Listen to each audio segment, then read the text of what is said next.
हाय student, desire point channel पर आप सभी का हार्दिक अभिनंदन, स्वागत है। आज हम लोग गद्य के नए चैप्टर रावट नर्सिंग होम को पढ़ेंगे।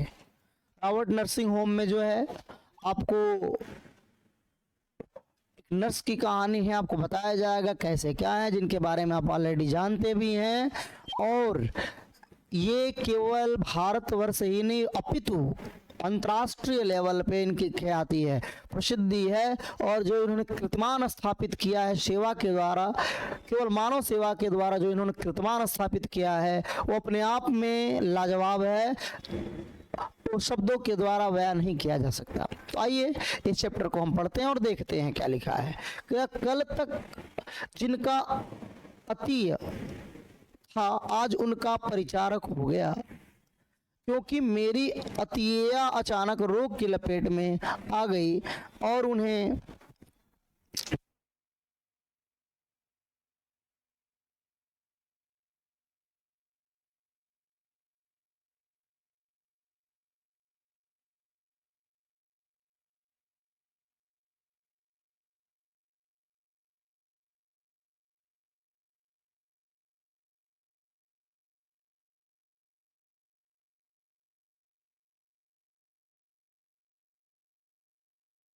में कई जगह पे मिस्टेक है, वो आपको ध्यान देना पड़ेगा। आपसे मैंने पहले ही कहा था कि आप लोग किताब खोल के सामने रखिए, क्योंकि मिस्टेक है यदि उसी के अकॉर्डिंग आप पढ़ने लगेंगे तो आपको प्रॉब्लम क्रिएट होगी। आइए देखते हैं हम लोग। तो हमारा चैप्टर है रावट नर्सिंग होम में। रावट नर्सिंग होम में मैंने आपको बताया कि इसमें सेवा भाव का वर्णन किया गया है और इनको लिखने वाले जो हैं कन्हैयालाल मिश्र प्रभाकर जी। आइए देखते हैं।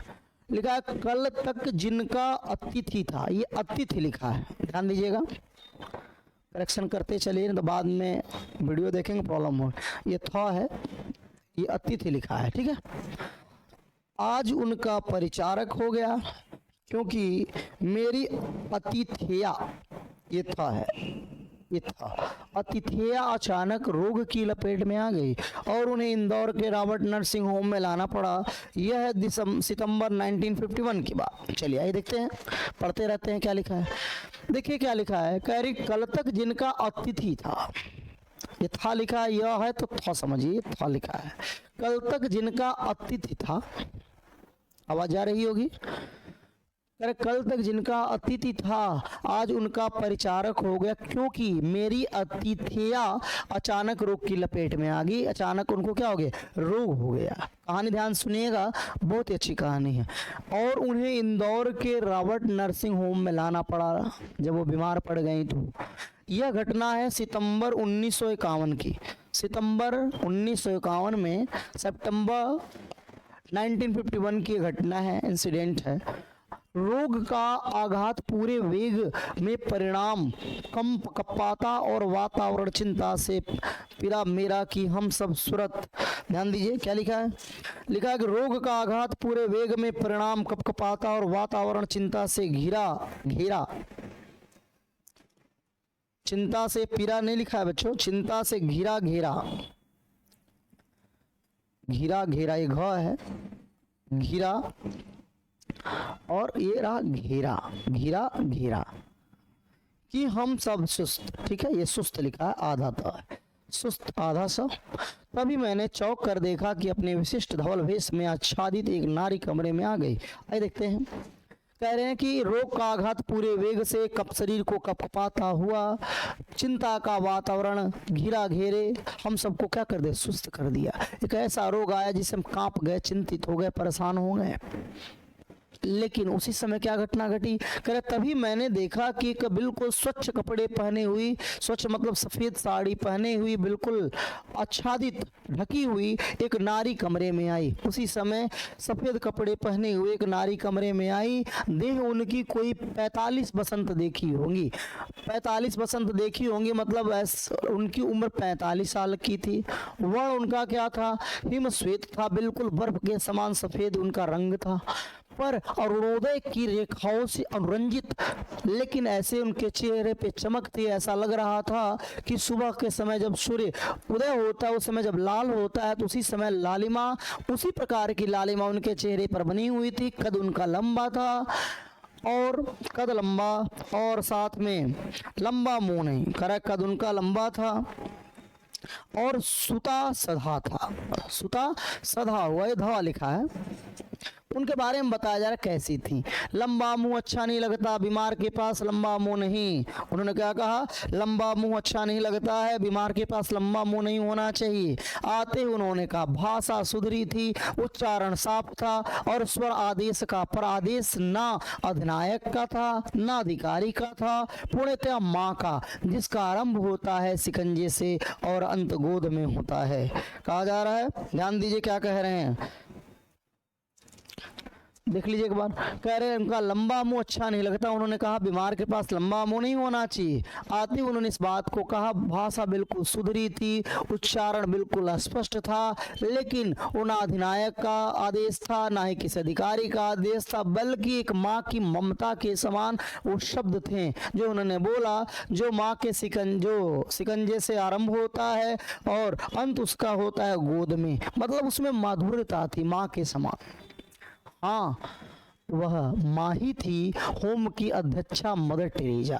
हाँ, वो जो नारी थी वो माँ ही थी जिनका नाम था, होम की अध्यक्षा थी, रॉबर्ट नर्सिंग होम की अध्यक्षा थी जिनका नाम था मदर टेरेसा। मातृभूमि जिसकी फ्रांस और कर्म भूमि भारत, रहने वाली थी फ्रांस की लेकिन कर्म करती थी भारत में।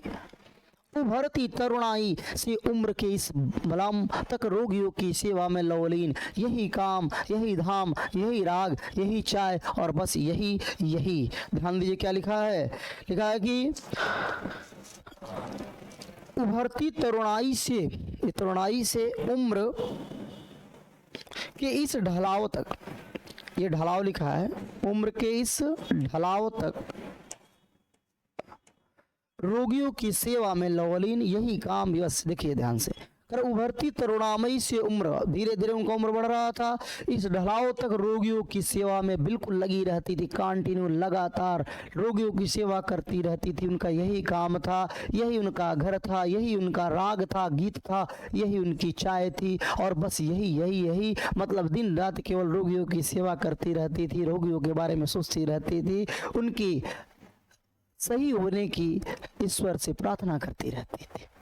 क्या सेवा भाव था, देखिए कह रहे हैं आगे कि उन्होंने रोगी के दोनों म्लान कपोल अपने चांदनी चर्चित हाथों से थपथपाए तो उसके सूखे अधरों पर चांदी की एक रेखा खिंचाई और मुझे लगा कि वातावरण का तनाव कुछ कम हो गया। उन्हें रोगी के म्लान चेहरे पर, रोगी बेचारा ऐसे भी चिंतित रहता है, उन्होंने अपने गाल जब थपथपाए तो ऐसा लगा कि उसके सूखे अधरों पर, होठों पर चांदी की एक चमक खिंचाई, रेखा खिंचाई और लगा कि तनाव कुछ कम हो गया। आते ही थपथपाई तो रोगी का तनाव कुछ कम हुआ। तभी एक खटाक और हमारा डॉक्टर कमरे के भीतर, तभी खटाक की आवाज आई और हमारा रोगी जो है कमरे के अंदर प्रवेश किया। मदर ने उसे देखते ही कहा, डॉक्टर तुम्हारा बीमार हंस रहा है। उसे देखते ही मदर ने कहा, डॉक्टर तुम्हारा बीमार हंस रहा है।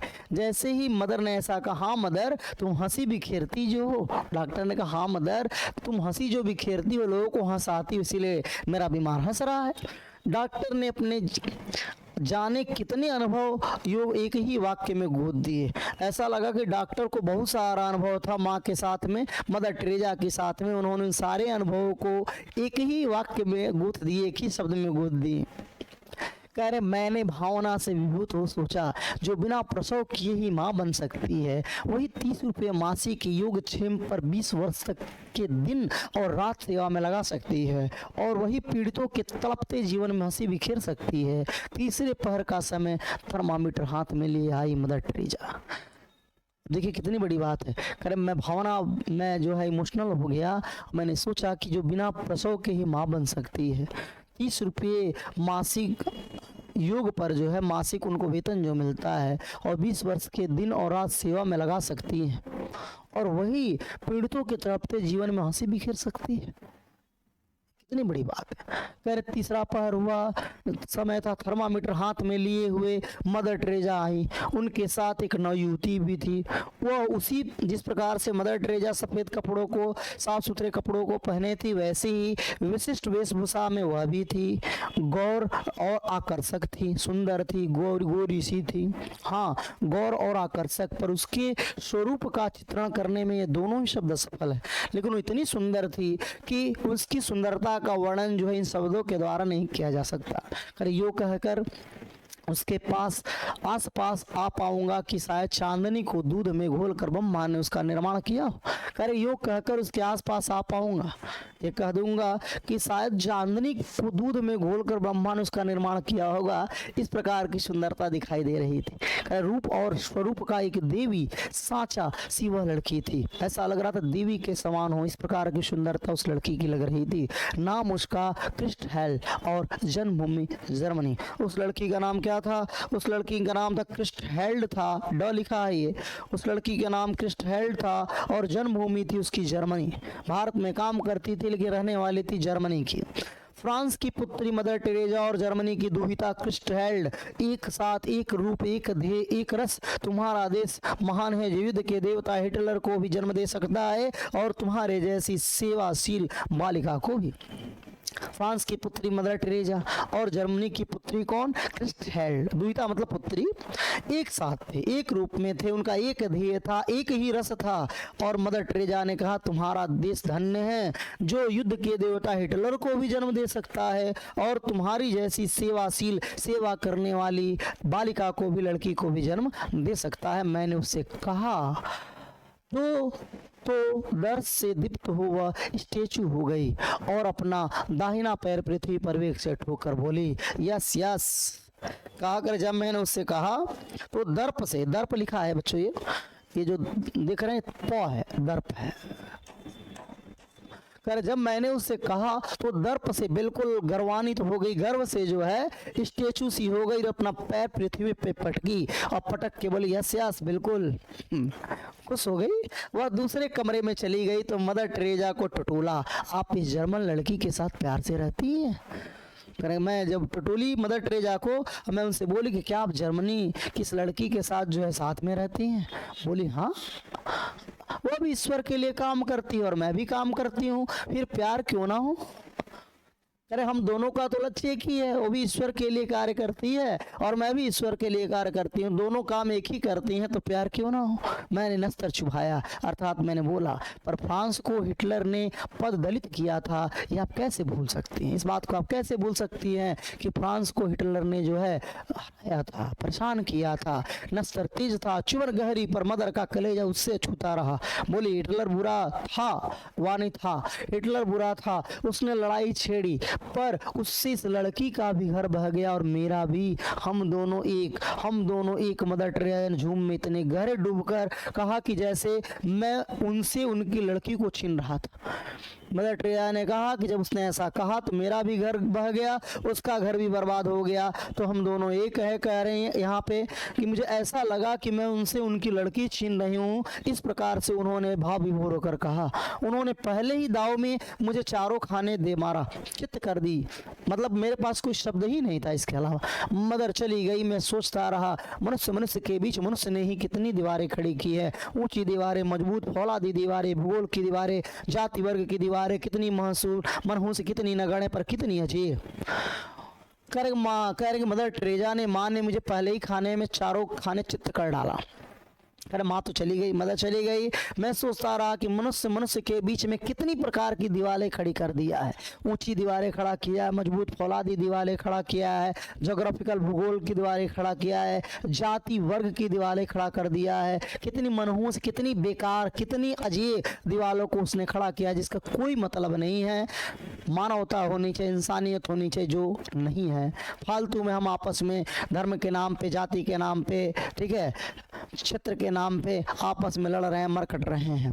क्रिस्टहेल्ड के पिता जर्मनी में कॉलेज के प्रिंसिपल हैं और उसने अभी 5 वर्षों के लिए सेवा का व्रत लिया है। क्रिस्टहेल्ड जो थी लड़की दूसरी, उसके पिता जो है जर्मनी में प्रिंसिपल थे स्कूल के, और उसने अभी 5 साल का व्रत लिया था कि मैं 5 साल जो है सेवा करूंगी।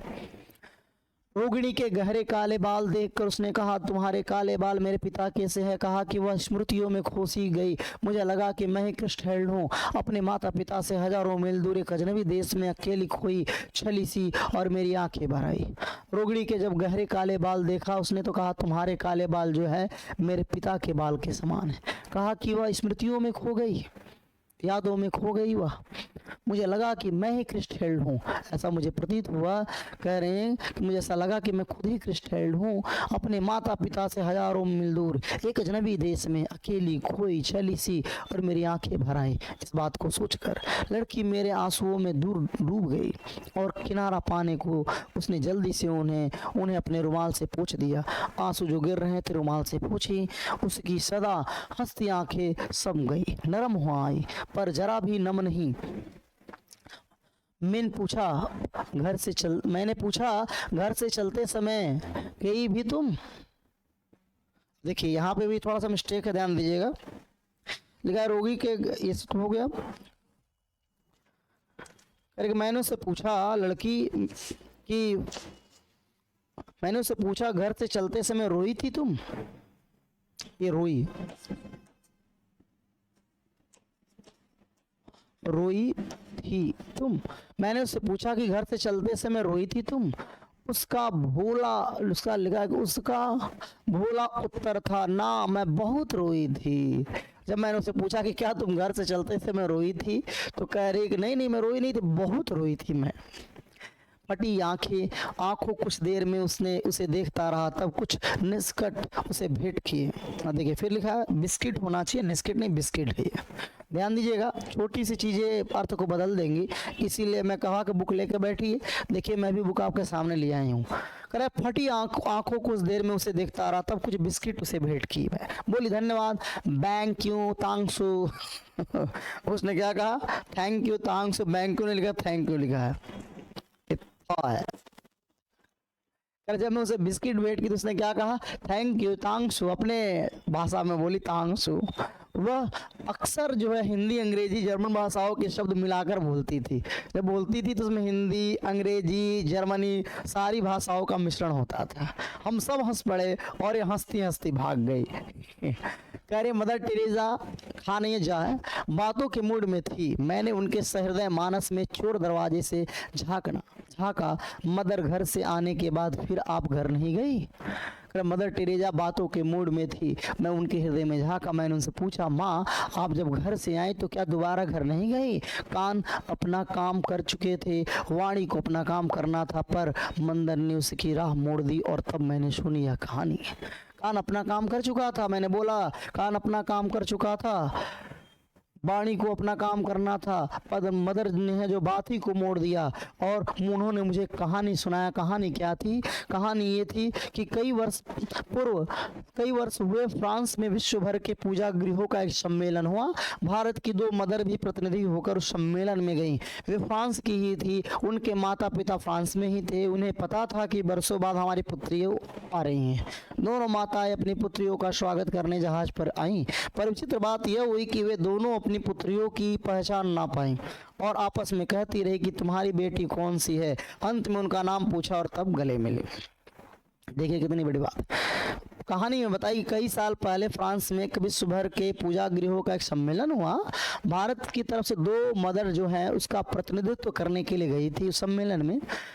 तो फ्रांस की ही थी, तो उनके माता पिता फ्रांस में थे। उन्हें पता चला कि उनकी पुत्रियां आ रही हैं, तो दोनों माताएं अपनी पुत्रियों का स्वागत करने के लिए जो है जहाज पर आई। लेकिन विचित्र बात है कि दोनों अपनी पुत्रियों को नहीं पहचान पाई।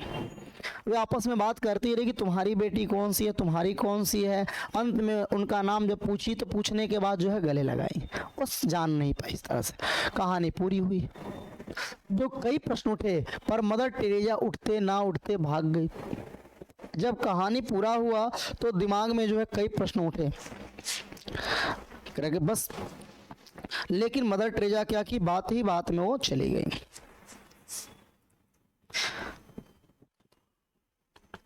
ठीक है, निश्चय ही उन दोनों अनपहचानी पुत्रियों में से एक यहाँ पे देखिए, यहाँ पे मिस्टेक है। कह रहा निश्चय ही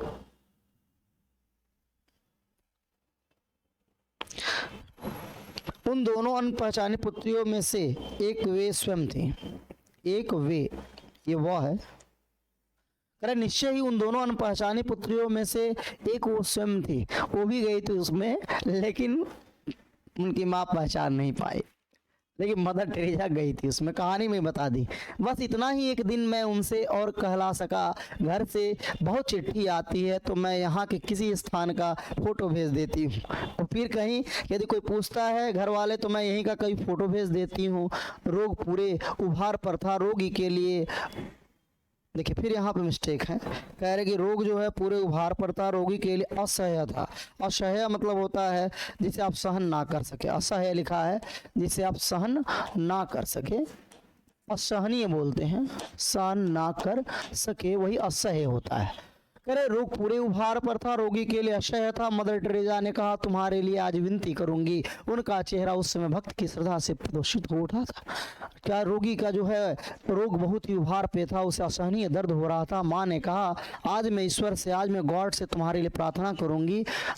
और तो उस समय उनका चेहरा भक्त के समान, बिल्कुल जिस प्रकार से भक्त का चेहरा होता है, भक्त के चेहरे की तरह से उनमें बिल्कुल प्रेम का भाव था, श्रद्धा का भाव था, विश्वास का भाव था।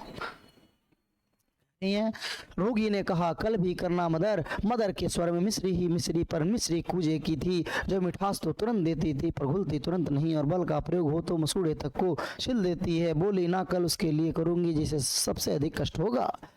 फिर उस व्यक्ति ने कहा मदर कल भी मेरे लिए प्रार्थना कर लेना। तो मदर के स्वर में तो मिश्री ही मिश्री था, लेकिन कूजे का था कि उस मिश्री को आप डालेंगे, तुरंत उसे तोड़ना चाहेंगे तो आपको मसूड़ा छिल जाएगा। मदर ने कहा, क्या कहा, ना ना कल उसके लिए करूंगी जिसे सबसे अधिक कष्ट होगा। जैसे 1000 वाट का बल्ब मेरी आंखों में कौंध गया। तो कह रहे तुम्हारे लिए नहीं करूंगी, मैं उस रोगी के लिए करूंगी जिस रोगी को सबसे अधिक कष्ट होगा। कल उसके नाम, तुम्हारे नाम नहीं रहेगा।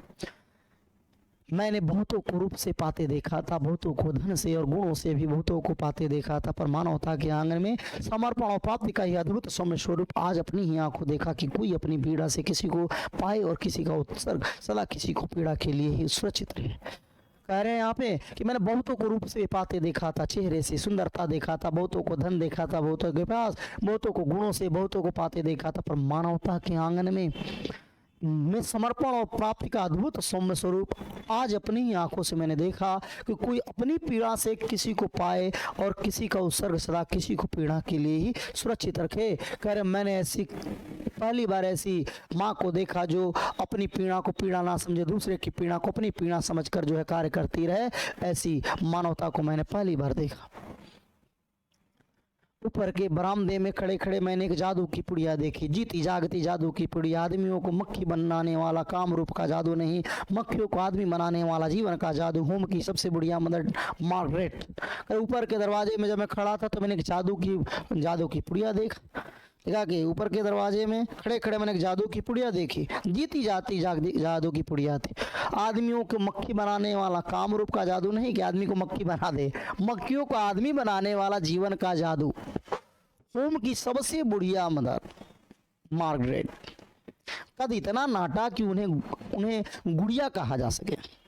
कद उनका इतना नाटा था कि आप उन्हें क्या कह सकते हैं, गुड़िया कह सकते हैं। ये देखिए ये मिस्टेक है, ध्यान दीजिएगा, किताब सामने है आपके।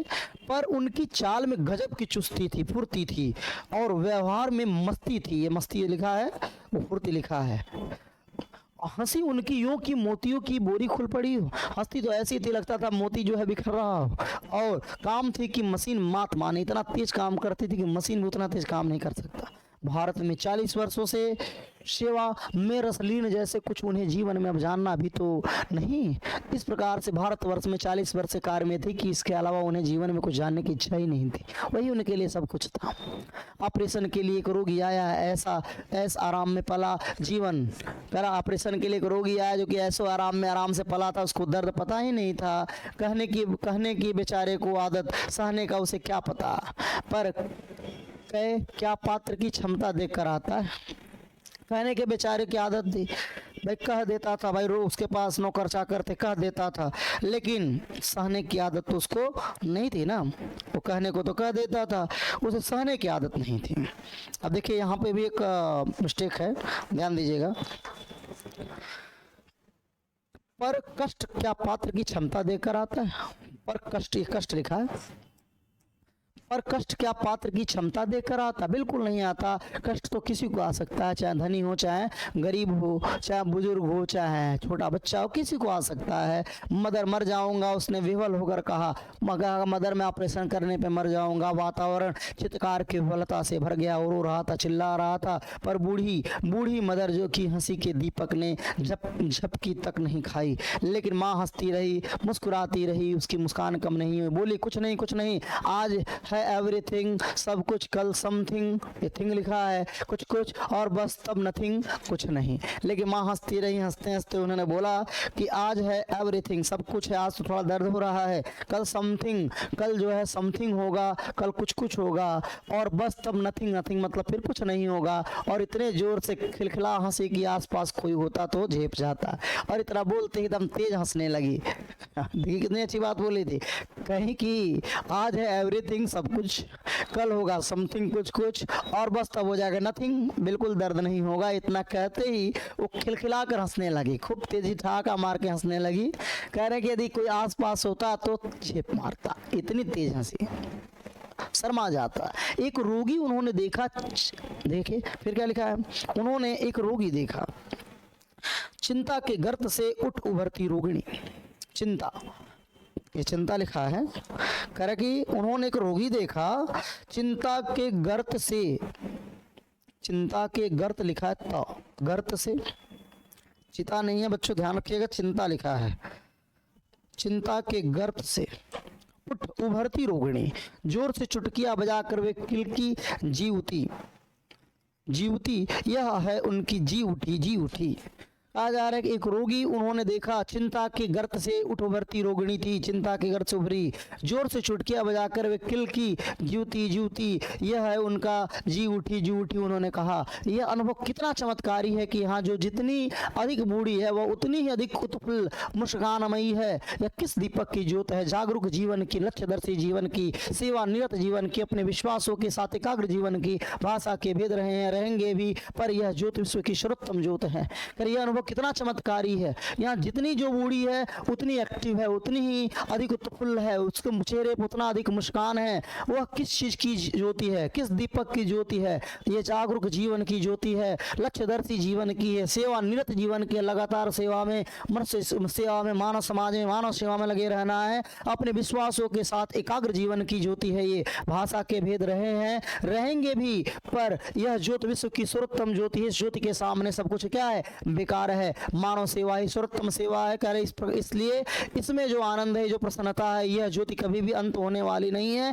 इसी कारण से यह विश्व की सर्वोत्तम ज्योति है, सबसे अच्छी ज्योति है। सिस्टर क्रिस्टहेल्ड का तबादला हो गया, सिस्टर क्रिस्टहेल्ड जो है उनका तबादला हो गया, अर्थात ट्रांसफर हो गई। अब वो धानी के भील सेवा केंद्र में काम करेगी। ओह, उस जंगली जीवन में यह कर्पूरिका तो अपने सौरभ में इतनी लीन है कि उसे स्वर्ग के अतिरिक्त और कुछ दिखता ही नहीं, सूझता ही नहीं। अब जो है, जो क्रिस्टल हेल्ड थी उसका तबादला हो गया। अब वो चली गई धानी के भील सेवा केंद्र में। करे वह जंगली जीवन में यह कर्पूरिका तो अपने सौरभ में, लेकिन धीरे धीरे वो क्रिस्टल हेल्ड अपनी सेवा में इतनी तल्लीन हो गई थी कि अब उसे कोई अंतर नहीं पड़ना था कि कोई जंगल भेज रहा, कहाँ तबादला कर रहा, कोई इसका मलाल उसको नहीं था, क्योंकि वह केवल सेवा में झूम गई थी, सेवा में रम गई थी, सेवा में तल्लीन हो गई थी, इसलिए इसका असर उसके ऊपर नहीं पड़ा। लेकिन वह हम लोगों को मिलने आई, हंसती खिलती बिखरती और फुदकती हुई आई। यहाँ से जाने का उसे विषाद नहीं, एक एक नगी जगह देखने का भाव उसके रोम रोम में, पर मुझे उसका जाना कचोट सा रहा था। वह दूसरे रोगियों से मिलने चली गई। कह रहे कि वह बिल्कुल हंसती मुस्कुराती हुई आई, आते हुए फुदकती हुई आई। यहाँ से जाने का उसे बिल्कुल दुख नहीं था, एक एक नई जगह देखने का भाव उसके रोम रोम में था, पर मुझे उसके जाने का भाव कचोट रहा था। क्यों? और वह दूसरे रोगियों से मिलने चली गई उसी समय। इधर उधर आते जाते वह 2-3 बार कमरे से बाहर से निकली, पर फिर एक बार भी उसने उधर नहीं झांका, जानबूझकर नहीं देखी। मैंने अपने से कहा कोई लाख उलझे उसे किसी में नहीं उलझना है, कोई उसे लाख उलझ जाए, लाख उससे विवाद कर दे, उसे किसी से नहीं उलझना है, क्योंकि वो तो रम गई थी मानव सेवा में, मानव के कल्याण में। और तब सिस्टर क्रिस्टहेल्ड का सच यह है कि सिस्टर मदर वर्ग का निसंग निर्लिप्त निर्द्वंद जीवन पूरी तरह मेरे मानस चक्षुओं में समा गया। और फिर मैंने आप कहा सिस्टर क्रिस्टहेल्ड, हम भारतवासी गीता को कंठ में रखकर धनी हुए हैं, पर तुम उसे जीवन में लेकर कृतार्थ हुई हो। करें इधर उधर वो जाती रहती थी, वह 2-3 बार कमरे के बाहर से निकली, पर फिर एक बार भी उसने इधर नहीं झांका, इधर क्यों नहीं देखी। मैंने अपने से कहा कोई लाख उलझे उसे इस बात की बिल्कुल चिंता नहीं थी, उसे किसी से उलझना नहीं था, उसे तो अपने मानव सेवा में, रोगियों की सेवा में लगे रहना था। और तब सिस्टर क्रिस्टहेल्ड का सच यह है कि सिस्टर मदर वर्ग का निसंग निर्लिप्त निर्द्वंद जीवन पूरी तरह मेरे मानस चक्षुओं में समा गया। मैं मन ही मन उनका अनुयायी हो गया। और फिर मैंने अपने आप ही कहा कि सिस्टर क्रिस्टहेल्ड, आप जो है धन्य हैं, हम भारतवासी गीता को कंठ में रखकर धनी हुए हैं। कंठ में केवल हम बोलते हैं, हम तो केवल बोलते हैं कि यदा यदा हि धर्मस्य ग्लानिर् भवति भारत, हम बोलते हैं स्टार्टिंग में, जैसे कोई भी हम स्टार्ट करते हैं गीता तो हम उसका प्रवचन देते हैं, तो प्रवचन देते हैं मतलब मुख से बोलते हैं, कंठ में विराजमान है। जैसे कि आप जैसे उठाएंगे गीता सुन पहले, धर्म क्षेत्रे कुरुक्षेत्रे समवेतायुत्सवः मामकाः पांडवाश्चैव किम कुर्वत संजय। तो कह रहे हैं कि यहाँ पे सिस्टर क्रिस्टहेल्ड, हम भारतवासी गीता को कंठ में लेकर जो है धनी हुए हैं, पर तुम उसे जीवन में लेकर कृतार्थ हुए, आपने उसे करके दिखला दिया। हम गीता के संदेश को केवल कंठ में रखे, लेकिन आपने कंठ में रखा, आपने उसको सुना और सुनकर अपने जीवन में साक्षात रूप में करके दिखला दिया, इसलिए आप धन्य हैं। आपका ये सेवा भाव जो है वो भी धन्य है।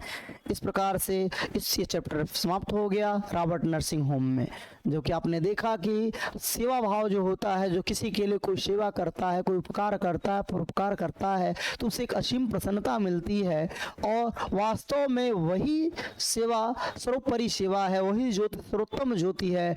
इसके अलावा यदि कोई ज्योति है सब बेकार है। तो मैं इसी के साथ अपने वाणी को विराम देता हूँ, फिर हम लोग मिलते हैं नेक्स्ट चैप्टर में आप सभी के खिलखिलाते मुस्कुराते चेहरे के साथ। तब तक के लिए बहुत बहुत धन्यवाद।